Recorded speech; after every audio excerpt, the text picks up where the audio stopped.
Isang dalawang palapag na residential house sa kabaan ng Earth Street, Barangay Apollo, Orani, Bataan ang tinupok ng apoy na sumiklab pasado alas 6:30 ng gabi. Mabilis naman nakaresponde sa lugar ang mga tauhan ng Bureau of Fire Protection at Orani Police at kasama ang Barangay Tanod. Wala namang naiulat na nasaktan sa sunog. Ano po sana yung kahit na simpleng masisilungan lang ho namin doon. Mga uniforme ho ng mga bata, pati yung card nila sa school na lahat birth certificate. Yung pinagmulan daw, sinabi nung itong may-ari ng bahay is may pumutok doon sa kisame sa taas ng bahay.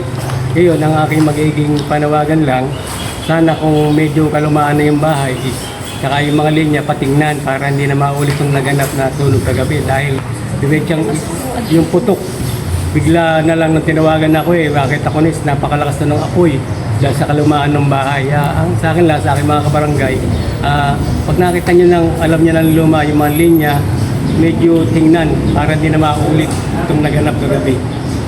Na iniimbestigahan ng pinagmulan. Patuloy naman ngayon ang pagdagsa ng tulong sa pamilyang Dato. Halos wala silang nasalba kahit isang damit o gamit. At yan ang balita mula rito sa Bataan. Ito si Ryan George nag-uulat para sa D Broadcaster ng DWBL.